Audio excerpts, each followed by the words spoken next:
The billionaire was raging as he boarded the plane, but his ex-wife appeared with twin babies. Wesley Blackwood gripped his boarding pass so tightly it crumpled between his fingers. His day had already been a disaster of epic proportions, and now his private jet was grounded for emergency maintenance. Commercial. He was flying commercial for the first time in 5 years. "Sir, you need to step forward. You're holding up the line," the gate agent called. Wesley shot her a glare that would have made his board members tremble, but she merely raised an eyebrow, unimpressed. He stormed onto the plane, designer shoes clicking against the floor as he made his way down the narrow aisle, counting rows with growing irritation. 22, 23, 24. He stopped cold, his breath catching in his throat. There, in row 24, sat a woman he hadn't seen in 18 months. The woman who had shattered his heart and walked away without a backward glance. "Thea?" His voice came out as a strangled whisper. She looked up, copper-colored eyes widening in shock. "West?" But it wasn't just Thea sitting there. Cradled in her arms was a sleeping infant, and beside her in a baby carrier was another identical in every way. "Is this seat 24C?" Wesley asked, his voice hollow as he pointed to the empty aisle seat next to her. Thea nodded slowly, her face draining of color. "You've got to be kidding me. These babies." Wesley's eyes darted between the infants, his mind racing with calculations. "How old are they?" 8 months, Thea whispered, clutching the baby in her arms a little tighter.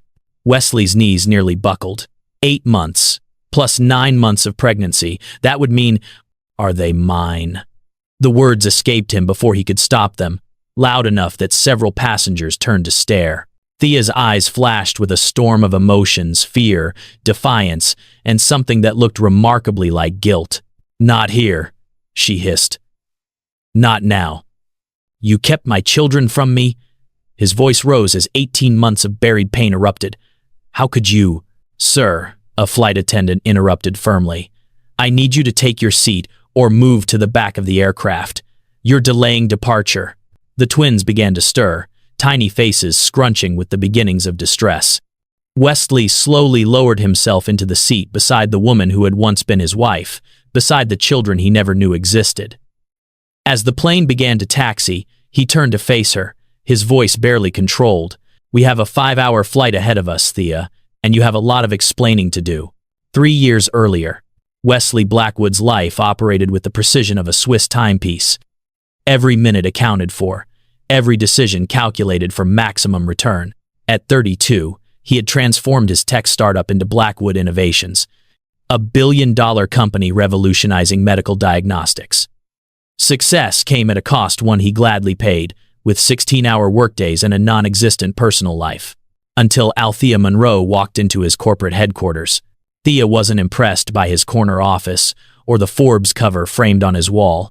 As the architectural consultant hired to design Blackwood's new research campus, she challenged his ideas with a fearlessness that left him both irritated and intrigued. "This design prioritizes your ego over functionality," she told him bluntly during their third meeting, pushing his proposed blueprints aside. "Your researchers need natural light and collaborative spaces, not a monument to Wesley Blackwood." His assistant Landry gasped, but Wesley merely leaned forward, studying the woman who dared speak to him this way. Her copper eyes held his without flinching, her dark hair pulled back in a practical knot that emphasized her striking cheekbones and determined jawline. "Is that so, Miss Monroe?" he asked, the hint of a smile playing at his lips. "It is, Mr. Blackwood." She slid her alternative designs across the table. "This will boost productivity, improve employee retention, and save you $20 million in construction costs. But it won't have your name visible from space, so I understand if you're not interested." The room fell silent. No one spoke to Wesley Blackwood like that. No one. He picked up her designs, studied them carefully, then looked up with unexpected admiration. "Dinner tonight. We'll discuss these modifications." Landry cleared his throat awkwardly. "Sir, you have the investors' dinner at." "Cancel it," Wesley said, his eyes never leaving Thea's. "I've found something more interesting." Thea raised an eyebrow. "This isn't a date, Mr. Blackwood. It's a business meeting." "Of course," he agreed smoothly. "Purely professional." 6 months later, they were married on a private beach in Maui, the sunset painting the sky in the same copper tones as Thea's eyes. For the first time in his life, Wesley had made an impulsive decision, and it felt gloriously right. Their early marriage was incandescent. Thea softened his harder edges, drawing out a playfulness he'd forgotten he possessed. Wesley showed her a world of luxury and possibility she'd never imagined. They traveled extensively, turning business trips into adventures. She brought warmth to his minimalist penthouse, filling it with colorful art and unexpected textures. "You're making me soft," he'd murmur against her neck as they lay tangled together in the mornings, reluctant to part for the day. "I'm making you human," she'd counter, pressing a kiss to his forehead. There's a difference. For nearly 2 years, they balanced on the knife edge of perfect happiness. Then came the cracks. It started with small things, Wesley missing dinner dates, Thea growing frustrated with his constant phone calls during their rare vacations. The company was expanding rapidly, demanding more of his time and attention. "Just until the Tokyo deal closes," he'd promise.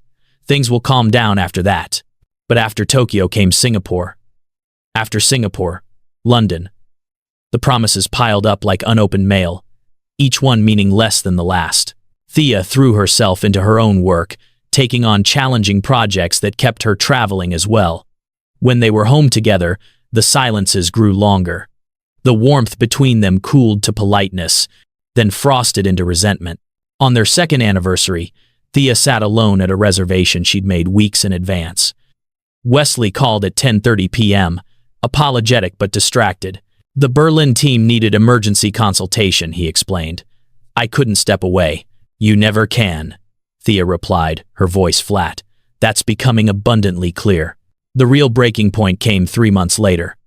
Thea had been feeling ill for weeks, her normally boundless energy depleted. When the doctor confirmed she was pregnant, her emotions were a hurricane of joy, fear, and uncertainty. That night, she prepared Wesley's favorite meal, setting the table with candles and the expensive wine he preferred. She even wore the emerald dress he'd bought her in Paris, the one he said brought out the flecks of gold in her eyes. He arrived home at 9 p.m., distracted and tired. His eyes barely registered the candlelit table or her careful appearance. "West," she said softly as he loosened his tie. "I need to talk to you about something important." He glanced at his watch. "Can it wait until tomorrow? The Singapore office is calling in 15 minutes, and I need to review the quarterly projections before then." "This can't wait," Thea insisted, her hand unconsciously moving to her still flat stomach. Wesley sighed, reaching for his tablet. 5 minutes then." "What's up?" The casualness of his response doused her excitement like cold water.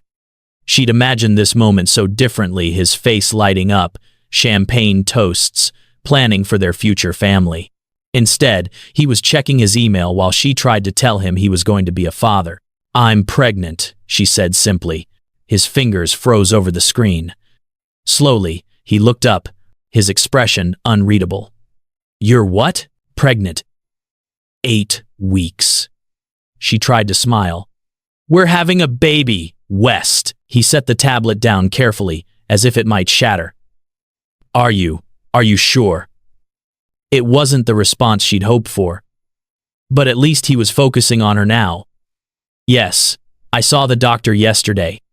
Everything looks good." Wesley ran a hand through his dark hair, his breathing slightly faster.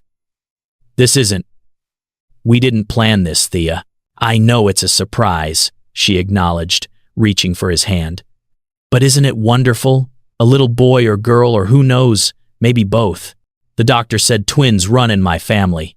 "Twins?" The word seemed to shock him further. "Thea, we can't do this now. The company is at a critical juncture.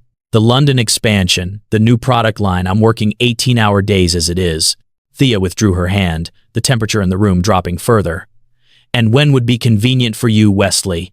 When would adding a child to your precious schedule be acceptable?" He stood, pacing the living room. "That's not fair.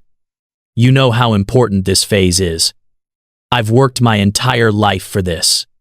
Another year, maybe 2, and things will stabilize." "Another year?" Thea repeated incredulously. "I'm already pregnant, West. This isn't a project we can postpone." His phone chimed the reminder for his Singapore call.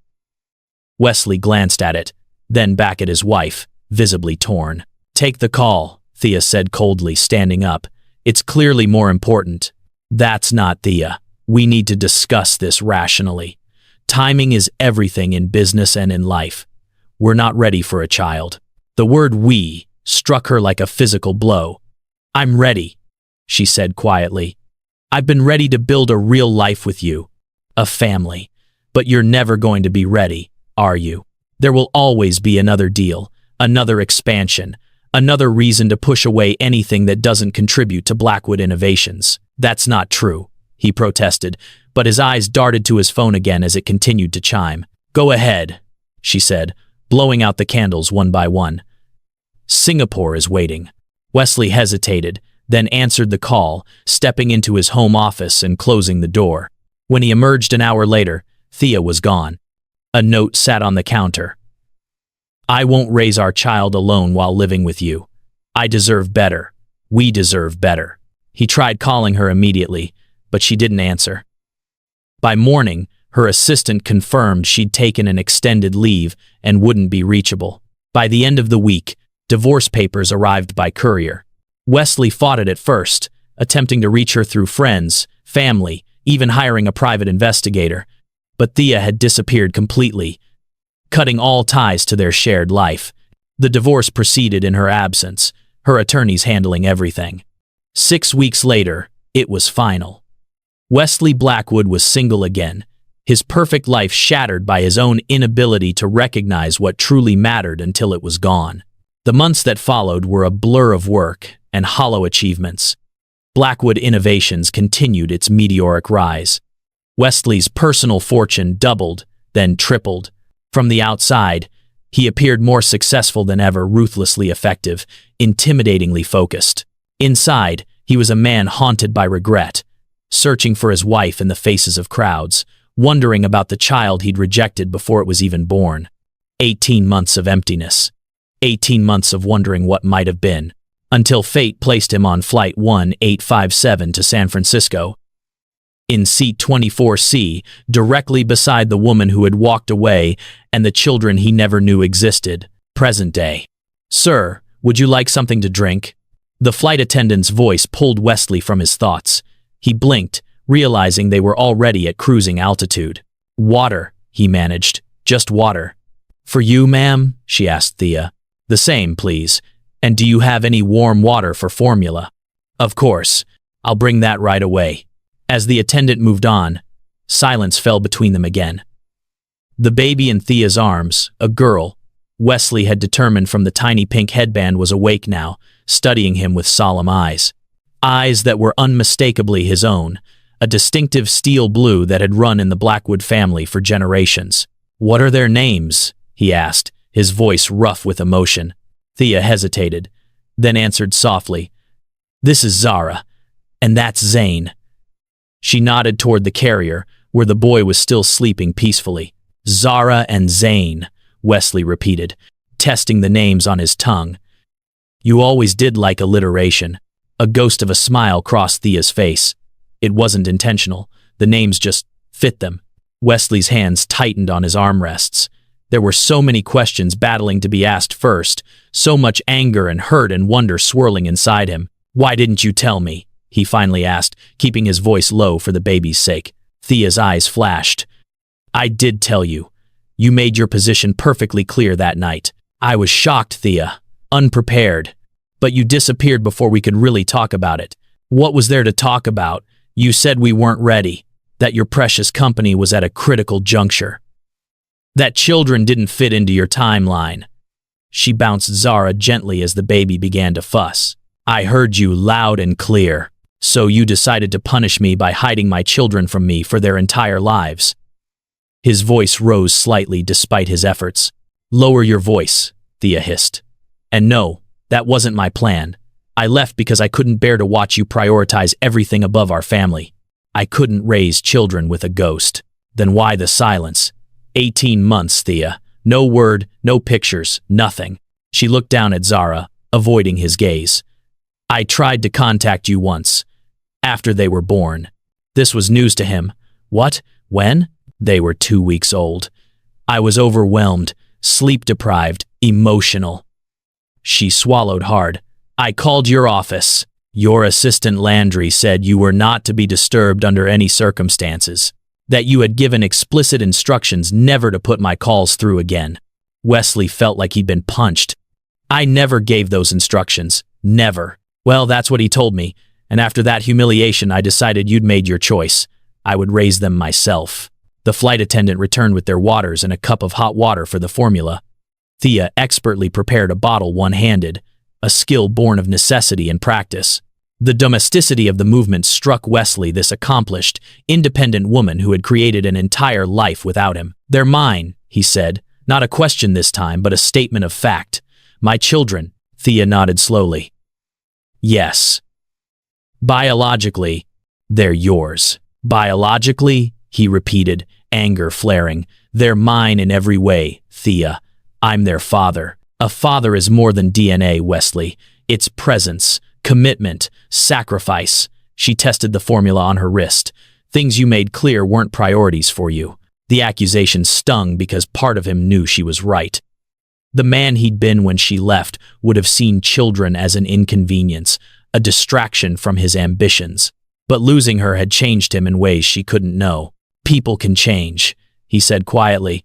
Losing you. It forced me to reevaluate everything. Something in his tone made her look up sharply. For a moment, her guard lowered, and he glimpsed the vulnerability beneath her composed exterior. West. Zara chose that moment to let out a hungry wail, and the moment was broken. Thea turned her attention to the baby, offering the bottle which Zara accepted eagerly. Wesley watched his daughter feed, mesmerized by her tiny hands, the determined set of her mouth so like her mother's. A wave of emotion hit him so strongly it took his breath away. He had helped create this perfect little person, and her brother. Yet he'd missed everything: their birth, first smiles, the midnight feedings and morning coos. I want to be part of their lives, he said abruptly. I have rights, Thea. Her posture stiffened. You're thinking like a businessman again. These aren't assets to be negotiated. That's not what I meant. He struggled to express the overwhelming feelings coursing through him. They're my children. I want to know them, to be their father in more than just biology. Before Thea could respond, the boy Zane began to stir in his carrier, tiny face scrunching as he woke. A whimper escaped him, quickly building toward a cry. Without thinking, Wesley reached over and gently unbuckled the carrier straps, lifting his son for the first time. The weight of him, so small yet solid, was both terrifying and miraculous. Support his head, Thea instructed automatically, watching with wary surprise. Wesley adjusted his hold, cradling Zane against his chest. The boy's cries subsided as he blinked up at this stranger, studying him with the same intense focus Wesley himself was known for. Hello, Zane, he whispered, voice thick with emotion. I'm your dad. Zane reached up a tiny hand and grabbed Wesley's finger with surprising strength.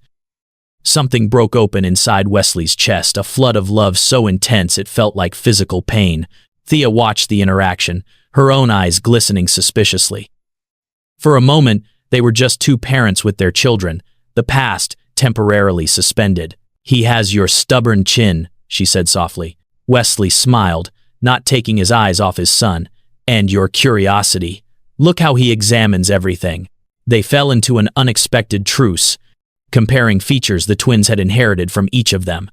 Zara had Thea's smile but Wesley's analytical stare. Zane had Wesley's build but Thea's expressive eyebrows. They're perfect, Wesley murmured, still holding Zane, who had settled comfortably against him.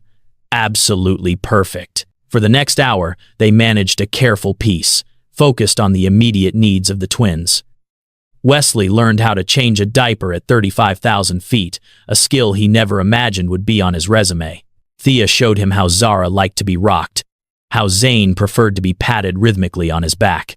It was during a quiet moment, with both babies momentarily content, that Wesley asked the question that had been burning in his mind. Where have you been living all this time? Portland, Thea replied after a brief hesitation.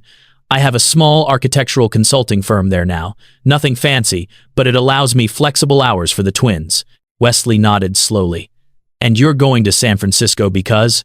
I have a major project proposal next week, a sustainable urban redevelopment. It could be a game changer for my firm. Pride crept into her voice despite her caution. You're doing it all alone, he observed. The firm, the twins, everything. Something flickered across her face, exhaustion, perhaps, or a hint of loneliness quickly masked. I have a good support system. My sister Margot lives nearby, and there's an excellent daycare for when I need to work. Wesley fell silent, imagining Thea juggling newborn twins and a fledgling business. The strength that must have required humbled him. I would have helped, he said finally. If I'd known, I would have been there, Thea. Whatever you believe about me, believe that. Their eyes met, really met, for the first time since their shocking reunion. In that unguarded moment, centuries of hurt and miscommunication passed between them. I want to believe you, she admitted softly. But I remember how it was, West. Your work always came first. Not anymore, he said firmly. Losing you changed everything. I'm not the same man who let you walk away. Zara squirmed in Thea's arms, breaking the intensity of the moment. Thea shifted her to her shoulder, patting her back gently. How long will you be in San Francisco? Wesley asked. A week, maybe 10 days, depending on how the proposal goes. Stay at my place, he offered immediately. I have a house in Pacific Heights, plenty of room for the twins' things, a garden for them to play in.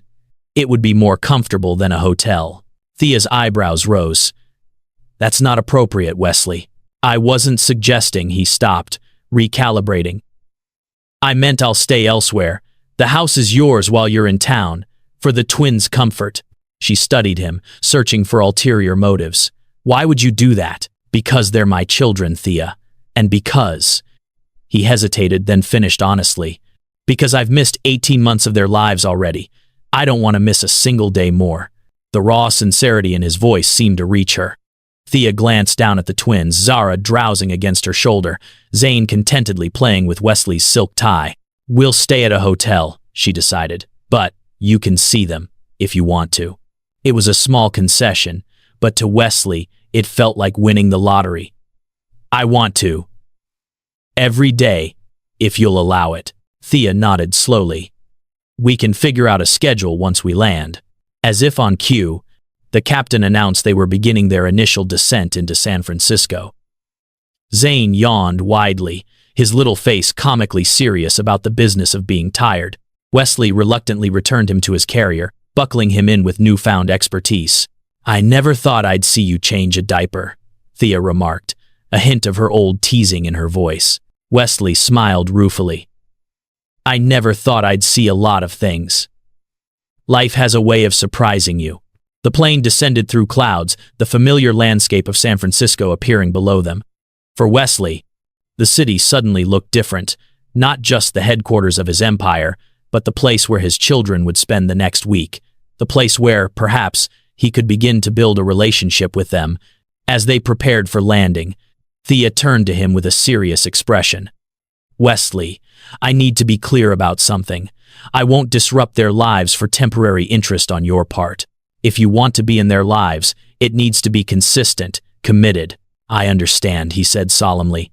I won't disappoint them, Thea, or you, not again. The doubt in her eyes was earned. He knew. Words were easy. It was actions that would matter now. The plane touched down with a gentle bump, rolling toward the terminal. As passengers around them began gathering their belongings, Wesley and Thea remained seated, the logistics of deplaning with twins and carry-ons requiring careful coordination. Let me help, Wesley offered, standing to retrieve their bags from the overhead compartment. I can carry Zane's carrier and the diaper bag. Thea nodded gratefully, her earlier wariness giving way to practical necessity. As they made their way slowly up the aisle, the flight attendant who had served them smiled warmly. Such beautiful twins, she commented. They have your eyes, sir. Thank you, Wesley replied, a surge of pride filling his chest. They do, don't they? Outside the gate, Wesley's driver Harrington was waiting as arranged. The older man's carefully neutral expression betrayed only the slightest surprise at the sight of his employer with a woman and 2 infants. The car is ready, Mr. Blackwood, he said professionally. Shall I take any bags? Thank you, Harrington. This is Miss Monroe and our children, Zara and Zane. The words felt strange and wonderful on his tongue. We'll need to stop for car seats before going to. He looked at Thea questioningly. The Fairmont, she supplied. Her expression conflicted as she registered his use of our children. Actually, Wesley said carefully, I took the liberty of having my assistant reserve the penthouse suite at the Four Seasons. It has a separate bedroom for the twins and a full kitchen. If that's acceptable? He directed the question to Thea, conscious of not overstepping. She hesitated, then nodded. That sounds practical. Thank you. And I already had car seats installed, he added, top-rated for safety. Thea's eyebrows rose in surprise. You've been busy during our flight. Wesley shrugged slightly, not mentioning the dozens of texts he'd sent during her bathroom break, mobilizing his staff to prepare for the twins' arrival. I like to be prepared. As Harrington led them to the waiting Tesla SUV, Wesley felt a strange sense of rightness walking beside Thea, the twins secure in their arms. They looked, to any observer, like a normal family returning from a trip. The thought struck him with unexpected force. A family. His family. For 18 months, he had thrown himself into work to escape the pain of losing Thea. He had built his company into a technological giant, amassed more wealth than he could spend in 10 lifetimes. Yet none of it filled the void she had left. Now, watching her carefully secure Zara into one of the car seats, he realized how empty his achievements had been without someone to share them with. Without these small humans who carried his blood and his legacy. They look comfortable, he observed as Thea finished buckling Zane into the second car seat. The installation is correct? She checked the straps and nodded, impressed despite herself. Yes, perfect actually. I watched 3 different YouTube videos to instruct the team, he admitted, sliding into the seat beside her. Wanted to make sure they got it right. A small smile tugged at Thea's lips, the first genuine smile she'd directed at him since their reunion. That sounds like you. Thorough research before execution. Some habits are worth keeping, he replied, returning her smile cautiously. As Harrington pulled away from the curb, Wesley glanced at the twins, already drowsy from the gentle motion of the car. Then at Thea, her profile illuminated by the passing lights of the airport, the woman he had never stopped loving despite everything. He had lost her once through his own blindness and arrogance. Now fate had given him an unexpected second chance, not just with Thea, but with the family he never knew he needed. This time, he wouldn't squander it. Wesley Blackwood had built an empire through relentless determination and strategic brilliance. Now he would apply those same qualities to his most important project yet, becoming the father his children deserved, and, perhaps, the man Thea had once believed him to be. As the car merged onto the highway toward San Francisco, toward a future suddenly rich with possibilities, Wesley made a silent vow to his sleeping children. I will be worthy of you, he promised in his heart, whatever it takes. The Four Seasons penthouse suite exceeded even Thea's expectations. Floor-to-ceiling windows offered a panoramic view of the bay, while the spacious living area had been thoughtfully prepared for their arrival. A portable crib was already set up in the second bedroom, alongside a matching bassinet. The refrigerator had been stocked with essentials including organic baby food and the specific formula brand Thea used. You thought of everything, she remarked as she laid a sleeping Zara in the crib. Zane had dozed off in the car and remained asleep as Wesley carefully transferred him to the bassinet. I tried to, Wesley replied quietly. Is there anything else they need? Thea glanced around, noting the baby monitor, changing table, and even a white noise machine. No, this is more than sufficient. They stood awkwardly at the doorway of the twins' room, watching the babies sleep. The intimacy of the moment, 2 parents observing their children, contrasted sharply with the emotional chasm between them. I should go, Wesley said finally. You must be exhausted from the flight. Thea nodded, unable to deny her fatigue. Single parenting was relentless even on good days. Traveling with twins had pushed her to her limits. What time tomorrow? She asked, surprising herself with the question. Part of her had expected to need to fend him off, to establish firm boundaries. Instead, she found herself acknowledging his right to see the children. Whenever works for you, he replied cautiously. I've cleared my schedule for the next week. Wesley Blackwood clearing his schedule for anything was unprecedented. The significance wasn't lost on Thea. They usually wake around 6:30, she said. They'll need breakfast by 7. I'll be here at 6:45, he promised, with breakfast for you as well. After he left, Thea sank onto the luxurious sofa, emotions finally overwhelming her.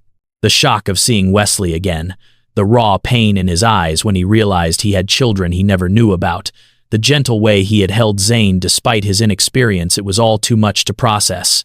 She had spent 18 months constructing a life without him, convincing herself that his absence was for the best. Now his reappearance threatened the careful walls she had built around her heart. This changes nothing, she whispered to herself. He's still the same man who chose his company over his family. But as she drifted into an exhausted sleep, one question nagged at her. What if he wasn't the same man anymore? Morning arrived with Zara's familiar babbling through the baby monitor. Thea dragged herself from the comfortable bed, muscles aching from the previous day's travel. To her surprise, both twins were awake but content, playing with their toes and carrying on what seemed like a conversation in their private twin language. Good morning, my loves, she cooed, lifting Zara first. Did you sleep well in this fancy place? A gentle knock at the suite door startled her. Glancing at her watch, she saw it was exactly 6:45 a.m. Right on time, she murmured, quickly pulling on a robe over her pajamas. Wesley stood in the hallway, impeccably dressed in casual designer jeans and a light sweater, a stark contrast to his usual tailored suits. Beside him was a hotel attendant with a rolling cart laden with covered breakfast dishes. Good morning, Wesley greeted, his eyes taking in her rumpled appearance with a warmth that made her self-conscious. I hope we're not too early. No, they just woke up, Thea replied, stepping back to let them enter. I was about to change them. May I help? He asked, already moving toward the bedroom where Zane's babbling could be heard. Thea hesitated, then nodded. There are diapers and wipes on the changing table. While the attendant arranged breakfast on the dining table, Thea followed Wesley into the bedroom. He had already picked up Zane and was speaking to him in a low, serious voice. Good morning, Mr. Zane. Did you have pleasant dreams? You'll need to advise me on this diaper situation, as I'm still learning the protocols. Zane gurgled happily in response, tiny hands reaching for Wesley's face. The earnest conversation between father and son, one speaking in complete sentences, the other in babbles, was so endearing that Thea felt her resolve weakening. Like this, she demonstrated with Zara, efficiently changing her diaper and outfit. Nothing too complicated. Wesley watched carefully, then attempted the same with Zane. His movements were awkward but determined, his focus as intense as if he were executing a billion-dollar merger. There, he said triumphantly when the fresh diaper was secured. Mission accomplished. Not bad for a beginner, Thea acknowledged, with the hint of a smile. Though you might want to make sure his onesie isn't twisted like that. Wesley looked down and saw the baby's clothes were indeed askew. Ah, still some refinements needed, I see. He adjusted the outfit with careful hands. Better? Perfect, she admitted. Over breakfast, they established a tentative rhythm. Wesley proved surprisingly adept at managing Zara's tendency to throw food, while Thea helped Zane navigate his sippy cup. They moved around each other carefully, like dancers relearning an old routine. I have my proposal meeting at 10, Thea mentioned as they finished eating. It should only be a couple of hours. I can watch them, Wesley offered immediately. Thea's spoon paused halfway to Zane's mouth. By yourself? West? They're a handful even for experienced parents. I learn quickly, he insisted, and I've already downloaded 3 childcare apps and joined 2 parenting forums. Did you know there's an entire online community dedicated to twin-specific challenges? Despite herself, Thea laughed. Of course you did research. Preparation is key in any new venture, he replied seriously. They're not a venture, Wesley. They're children. Unpredictable, messy, exhausting children. I understand that, he said, his voice softening. But there are children, Thea, and I've missed 8 months already. Let me do this, please. If you're enjoying this journey of rediscovery and second chances, take a moment to like this video. Your support helps us bring more powerful stories like this one to life. Thank you for being here with us. The sincerity in his eyes was impossible to dismiss. Against her better judgment, Thea found herself agreeing. "I'll leave detailed instructions," she said, "and you'll call if absolutely anything seems wrong." "You have my word," he promised, relief evident in his expression. 2 hours later, dressed in her most professional attire, Thea hesitated at the door of the suite. Behind her, Wesley sat on the floor with both twins, reading from a picture book with different voices for each character. "Are you sure?" she began. "We're fine," he assured her. "Go impress them with your brilliant designs. We'll be here when you get back." The confidence in his voice bolstered her own. With a final glance at her children, both captivated by their father's animated reading, Thea headed for her meeting. Alone with the twins for the first time, Wesley felt equal parts terror and exhilaration. These tiny humans were his responsibility. His children. "All right, team," he addressed them seriously after finishing the book. "Your mother has provided a detailed itinerary for our morning.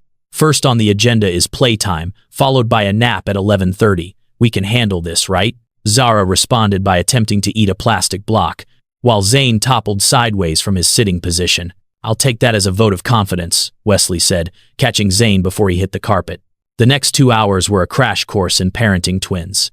He discovered that Zara could move with alarming speed when motivated, usually toward anything dangerous or forbidden.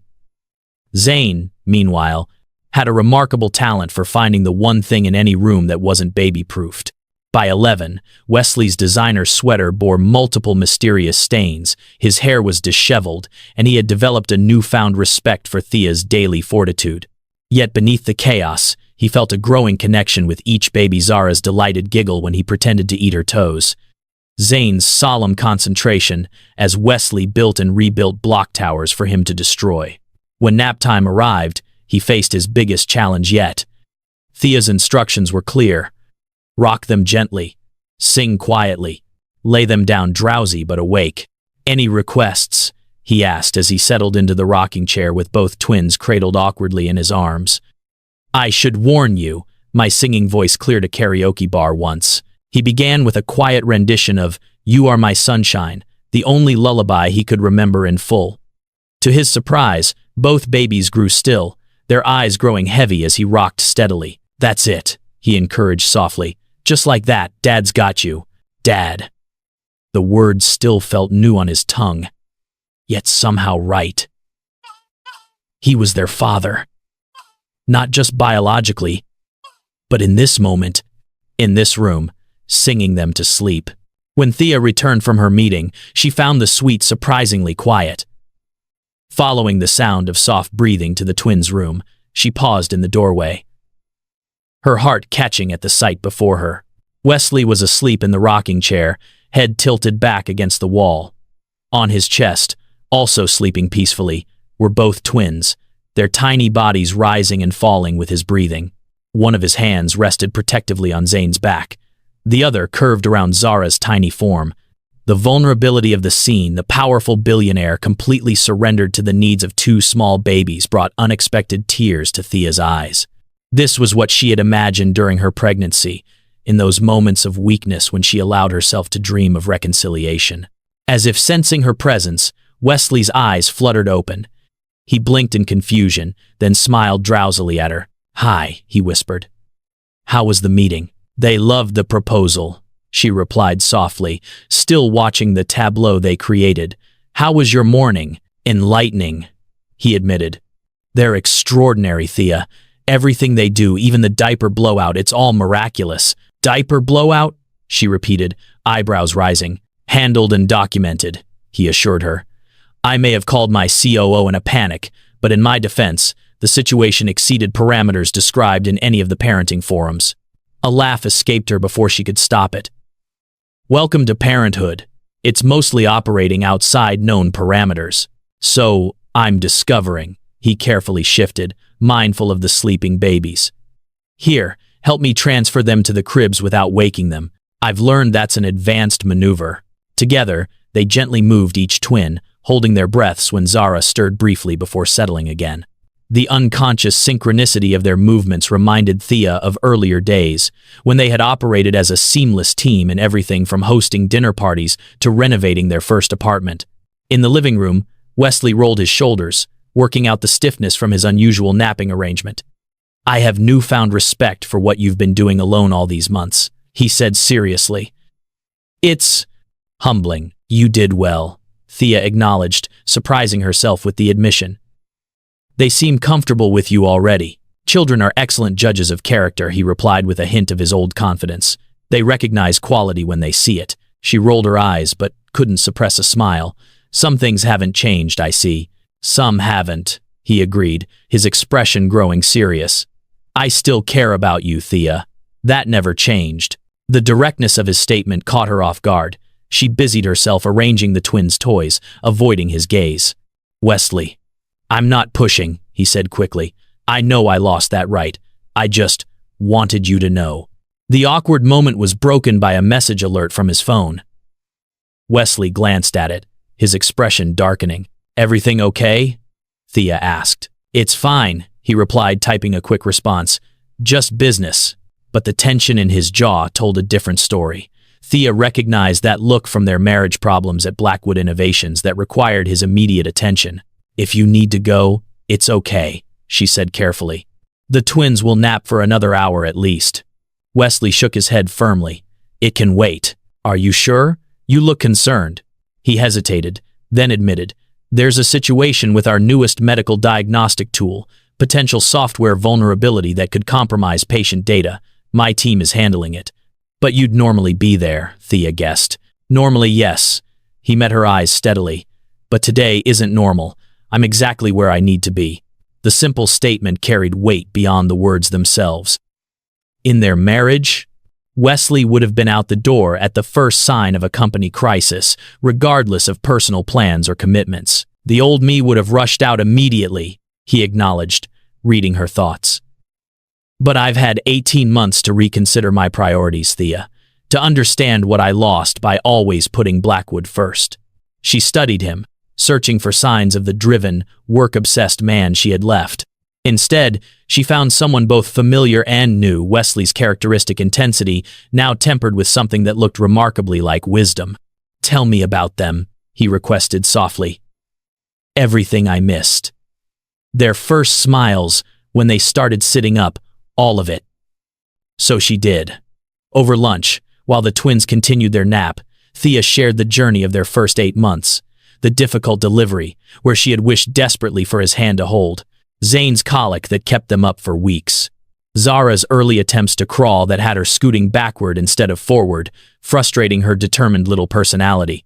Wesley listened with rapt attention, asking questions, laughing at the funny moments, his eyes growing suspiciously bright during the challenging ones.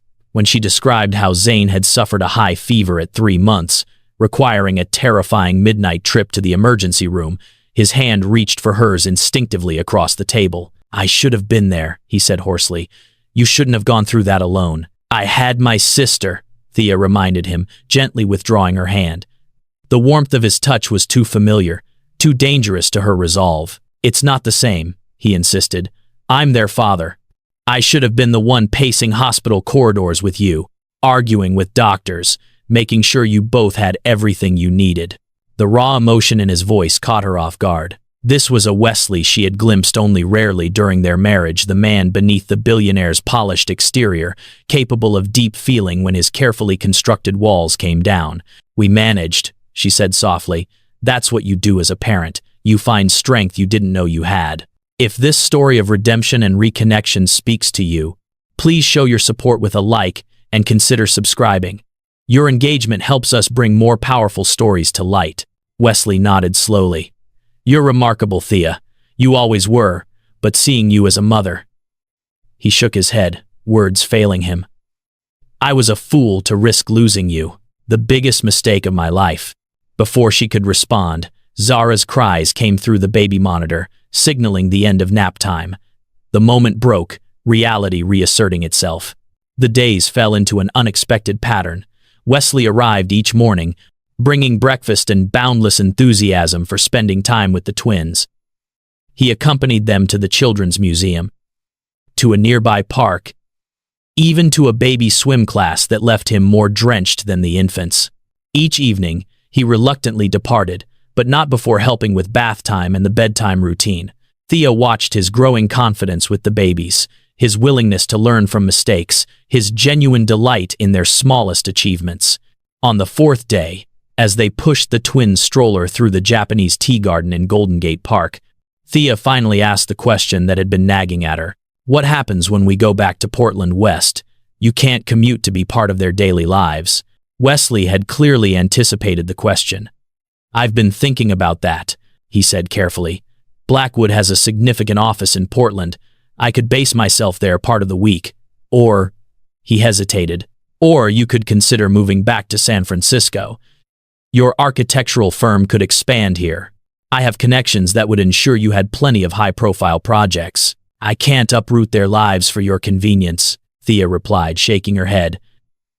And I built my firm from nothing, without your connections.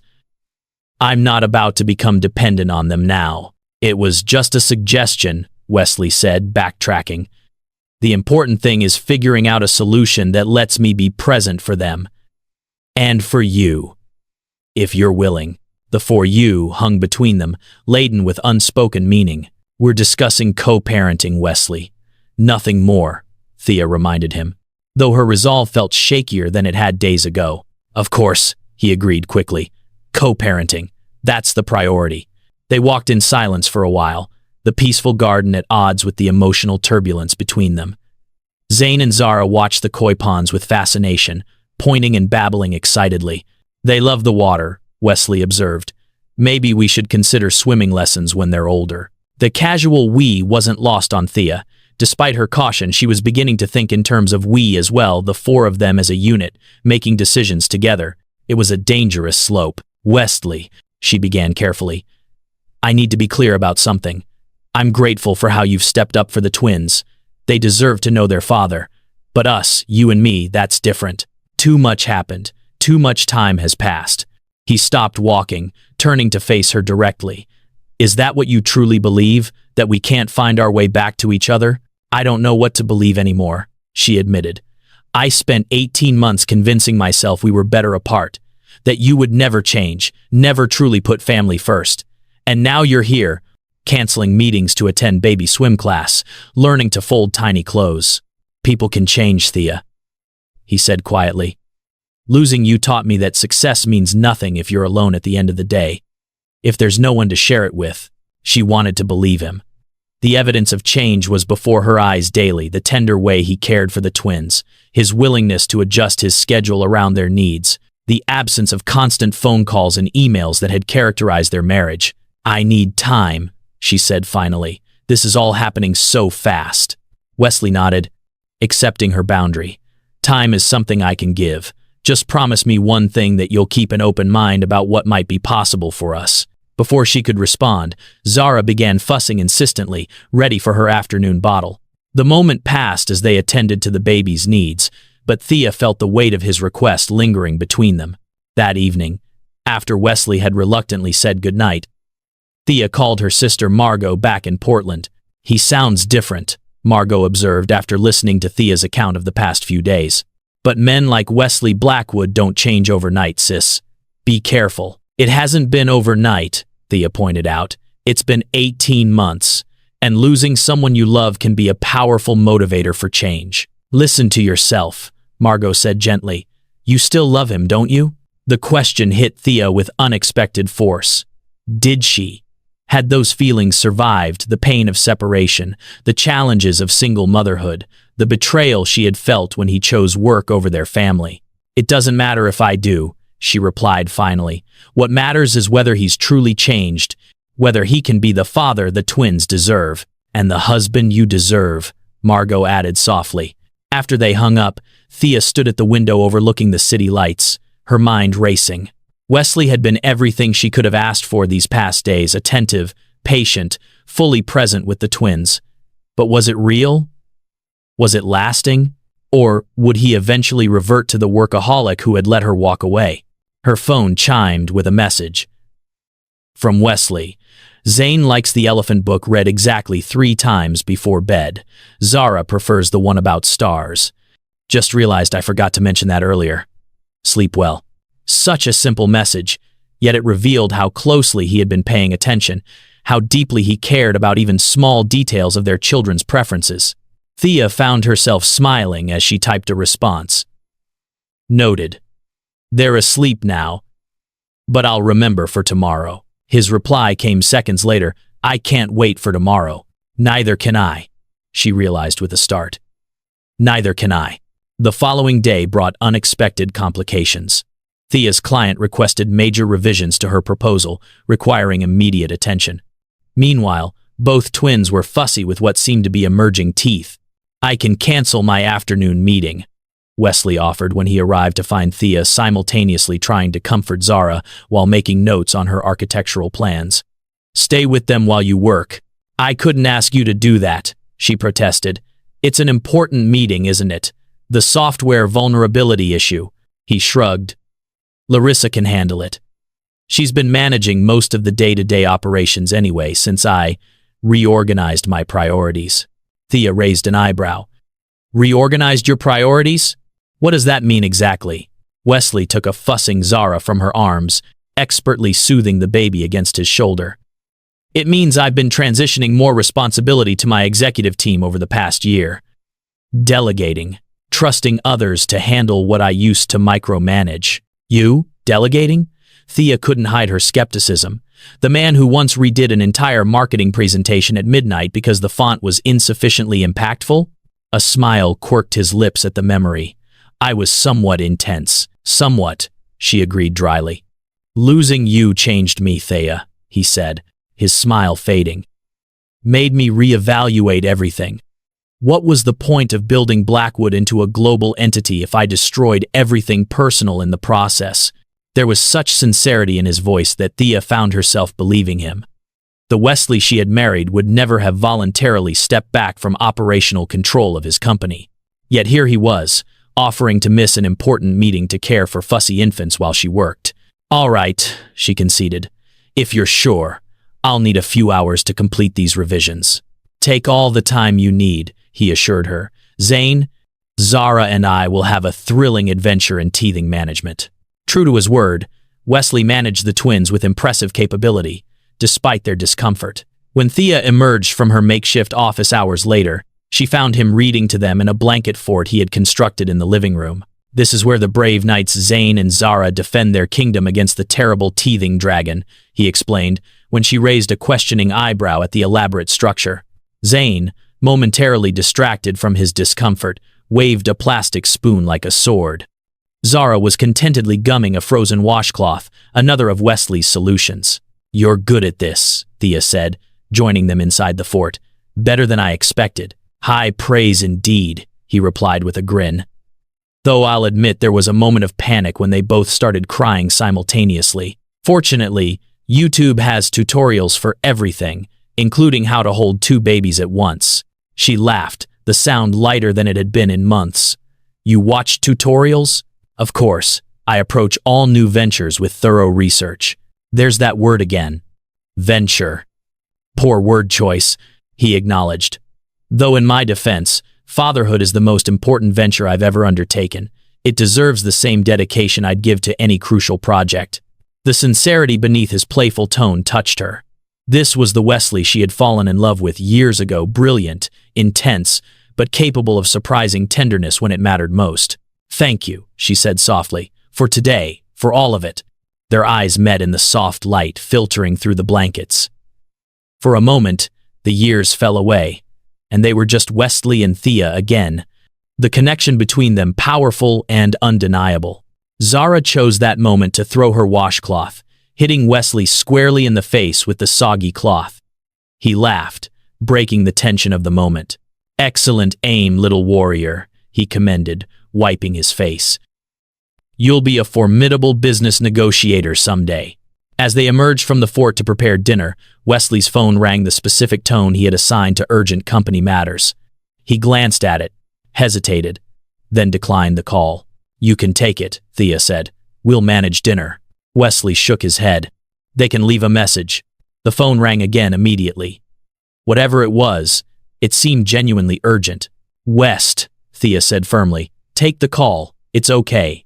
After a brief internal struggle, He nodded and answered, stepping onto the suite's balcony for privacy. Through the glass doors, Thea could see his expression grow serious as he listened, his posture tensing. When he returned a few minutes later, his face was grim. "What's wrong?" she asked. "The software vulnerability was worse than we thought," he explained. "There's been a breach. Patient data from our diagnostic platform may have been compromised."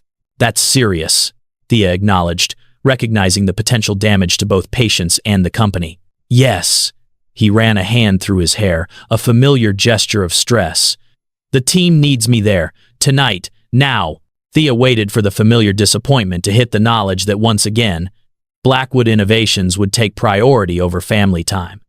But instead, she found herself nodding with understanding. "Go," she said simply. "The twins will be fine. This is an actual emergency, not just an everyday crisis." Wesley looked torn, glancing at the babies playing on their mat. "I promised them I'd be here for bedtime. They're 8 months old, West. They won't remember one missed bedtime." She smiled gently, "but they will benefit from having a father who handles his responsibilities, both to them and to his company." Relief crossed his face at her understanding. "I'll be back as soon as I can," he promised, already texting his driver. "And I'll make it up to them tomorrow." "I know you will," she replied, surprised to find she truly believed it. After he left, Thea managed the evening routine alone, something she had done countless times before, yet tonight felt different. The absence of Wesley's help was noticeable, his deep voice missing from the bedtime stories, his strong hands not there to help with bath time. She had grown accustomed to his presence remarkably quickly. The realization was both comforting and alarming. As she rocked a sleepy Zara, Thea found herself contemplating the possibility that Margot had hinted at, that perhaps, against all odds, they might find their way back to each other. Not as they were before, but as something new, something stronger. Wesley had changed. She had changed. The twins had changed everything. Perhaps second chances were possible after all. If this story has touched your heart, please take a moment to like and subscribe. Your support means everything to us and helps us continue sharing stories of love, forgiveness, and redemption. It was past midnight when the suite door opened quietly. Thea, half asleep on the sofa with her tablet still open to architectural plans, looked up to see Wesley entering, his tie loosened, exhaustion evident in every line of his body. "Crisis managed?" she asked softly. He nodded, dropping onto the sofa beside her. "Contained, at least. We'll need to rebuild some trust with the healthcare providers, but no personal patient data was accessed." "That's good," she murmured. "The twins?" he asked, glancing toward their room. "Asleep." Finally, the teething was rough tonight. Wesley's shoulders slumped slightly. "I'm sorry I wasn't here to help." "You came back," she pointed out. "That's what matters." He looked at her with surprise. "Did you think I wouldn't?" Thea considered the question honestly. "The old you might have stayed at the office until dawn, working through every detail of the solution yourself. The old me was an idiot," Wesley said bluntly. "The old me lost you because of exactly that kind of behavior." The rawness in his voice silenced her. They sat together in the quiet of the late hour, the city lights twinkling beyond the windows, the soft sound of the twins' breathing coming through the monitor. "I've missed this," Wesley said finally. "Not just the twins. You. Talking with you at the end of the day. Being with someone who understands both sides of me, the CEO and the person underneath." Thea felt tears prick behind her eyes. "I've missed it too," she admitted softly. "More than I wanted to admit." He turned to face her fully, his expression serious. "Thea, I know you said you needed time, and I respect that. But I want you to know where I stand.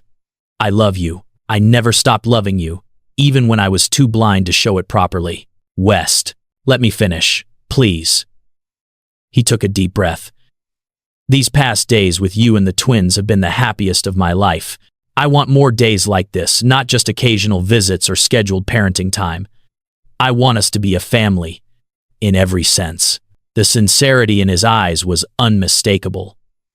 This wasn't the practiced charm of the business mogul, but the raw vulnerability of a man laying his heart bare. "I'm scared," Thea whispered, her own walls finally crumbling. "Scared to trust this. Scared to believe you've really changed." "I understand that," he acknowledged. I've given you every reason to doubt me. But I'm asking for the chance to prove myself not just as a father to the twins, but as the partner you deserve." He reached for her hand, his touch gentle. "I'm not the same man who let you walk away, Thea. Losing you was the wake-up call I needed. These 18 months have been the loneliest of my life, but they taught me what truly matters." Thea looked down at their joined hands, his larger one enveloping hers, warm and familiar. "What if it doesn't work?" she asked, voicing her deepest fear. "What if we try again and fail? The twins would be the ones hurt most." "What if it does work?" he countered softly. "What if we build something better this time? Something stronger because of what we've been through? Don't the twins deserve the chance to have their parents together, loving each other as well as them?" His words resonated with her own secret hopes, the dreams she had pushed away as impossible fantasies during those long nights with newborn twins, wishing for his steady presence beside her. "We'd need to take it slow," she said finally. "Rebuild trust. Learn how to be together again." Hope bloomed in Wesley's eyes. "Is that a yes?" "It's a maybe," she clarified, but a smile tugged at her lips. A cautious maybe.